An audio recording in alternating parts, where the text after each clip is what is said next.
Okay, I was not going to talk about this again, but I keep getting comments about it over on that large long form platform where I actually get views. And then I saw Hawk posted a video about it yesterday, I think, as well. And I got to say something. I've already covered this topic at least twice before, but apparently we got to do it again. Apparently it's not clear enough what my opinion is. So here's what Hawk had to say. To pick on this commenter, I'm not trying to do that, but this is still the thing that still to this day drives me out of my fucking mind about the left. There is exactly the same amount of evidence that the 2024 election was stolen from Kamala Harris and handed to Donald Trump, as there is evidence that the 2020 election was stolen from Donald Trump and handed to Joe Biden, which is to say that there is no evidence. Okay, Hawk, my dude, I understand your frustration. I am similarly frustrated. I cannot talk about the ways we combat gerrymandering, voter suppression, the tactics that the Republicans are going to try and use in the midterms to subvert the election results, the tactics that autocrats have historically used in countries like Chile, in countries like Serbia, and how we need to be aware of those tactics and strategizing actively to combat them. Indivisible already is, by the way. I cannot make videos educating folks about the very real tactics the Republicans are going to use without my comments being flooded by folks on the left who believe that Elon Musk and Starlink zapped the election results in 2024 and that Kamala actually won. I've been saying since November 6th, I understand it's hard for people to believe that folks wouldn't vote for a Black woman. I understand that that is something that is hard for a lot of us on the political left to accept, that this country is far more racist and misogynistic than we would like to believe it is. Although I would hope by now, while we are in the middle of an ethnic cleansing, I hope by now, as we are watching women's rights stripped away, I hope by now, as we have watched an unbelievable amount of Black women lose their jobs in this country, as Donald Trump has decided to wage war on DEI, I hope that we could better conceptualize of the fact that there's an awful lot of people who could not stomach a highly qualified Black woman as president. And so they just didn't vote. It's not necessarily that they voted for Trump. Voter turnout was far lower in 2024 than it was in 2020. And there are numerous factors that contributed. But y'all, more than 10% of Joe Biden voters didn't vote for Kamala Harris. They just didn't vote. And I think it's also really hard for people to stomach the reality that a lot of MAGA voters were successfully propagandized by Donald Trump's message of, I'm going to make America great again. I am going to give you a level of prosperity that was denied to you under Joe Biden. You have felt the American dream is not accessible for you, and I'm going to fix that. It's so easy for those of us on the left or centrists on the left to be like, things were prosperous under Joe Biden. He had all of these great programs.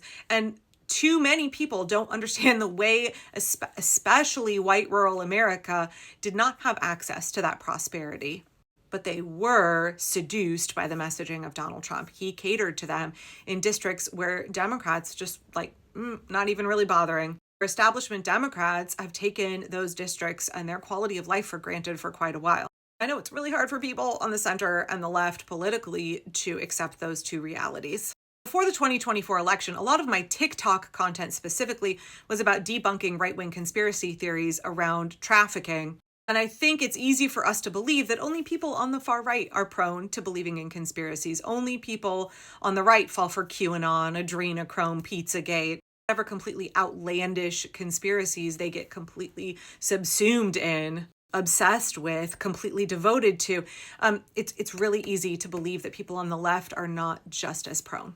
When there is tremendous political and societal upheaval, when things feel really uncertain, when you feel like you cannot wrap your brain around what happened, it's really hard to accept the truth of what happened. Conspiracy theories are comforting.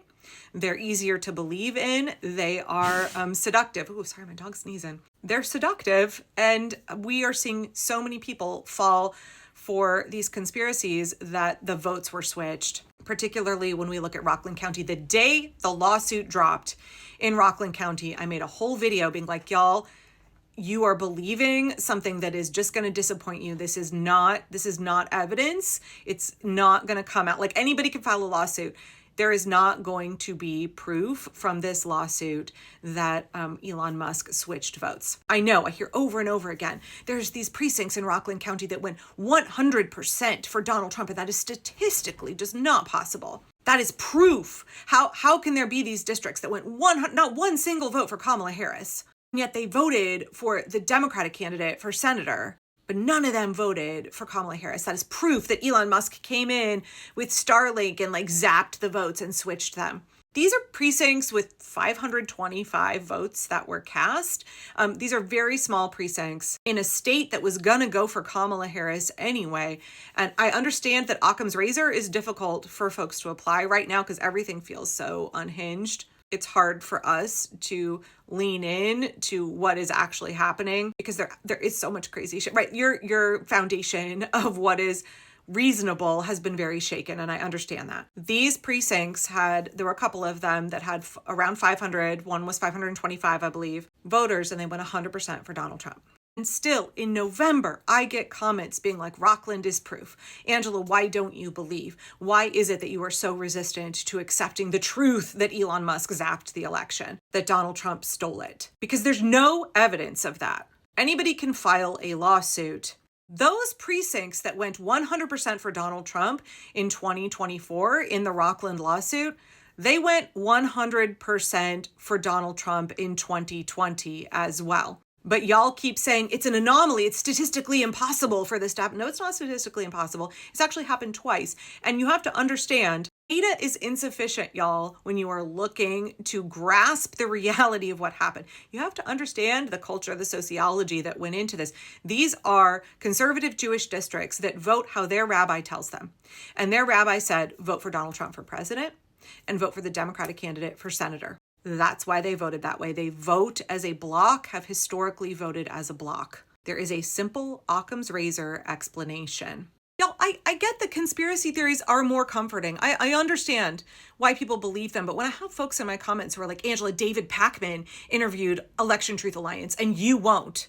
I had a dude in my comments who was like, get with the program. Your resistance to publicly say that Elon Musk and Donald Trump stole the election is going to cost you followers and cost your credibility. Credibility. The fact that David Pakman platformed that shit and treated it like it was credible so that he could make thousands of dollars posting a YouTube video about it after he's lost subscribers and viewers because he pretended like he didn't know what AIPAC was. Remember when he was like, AIPAC, I don't even know how to pronounce it. You want to talk about credibility? You want to talk about my credibility versus David Pakman's credibility? Like, bitch, please, what the fuck do you think you're saying? Truly. Now, I understand, y'all. I understand that we can continue to lean into these conspiracy theories that are never going to go anywhere. Kamala Harris is not going to magically become president.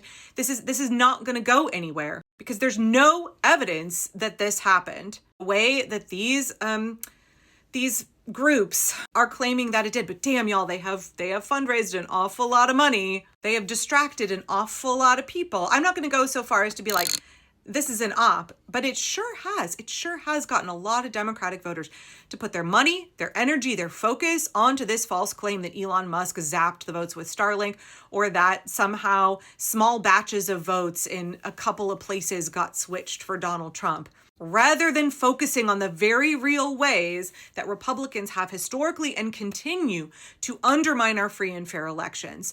The ways that Republicans have suppressed the vote, attempt to get people kicked off the voter rolls, attempt to prevent Black voters from being able to cast a vote. The way that they disenfranchise voters that they know are not likely to vote for them, the Republicans. Classic voter suppression techniques work really well. They have been the standard Republican playbook for decades, and they are going to pull out all the stops. Not only that, but Donald Trump is likely to use a typical autocratic move where he is undermining our belief. He's been doing it since at least 2015, y'all, claiming that there's hinky shit going on with our elections, so that when the election results in the midterms show that Democrats win in a landslide, Republicans and Donald Trump can be like, no, these are fraudulent results. These aren't the true results. Republicans won everything. That's what autocrats tend to do. They don't cancel elections. They don't Starlink zap the votes. They just bullshit you and see if you fight back. They bullshit you and then see if you just lay down and accept it. But so many of y'all are distracted by a conspiracy theory. And you can be mad at me for refusing to take it up and promote it, but I'm not going to. I'm going to continue to talk about the very real ways that Republicans are going to try and do shit in the midterms, because we have to be focused on the real threats and combat them.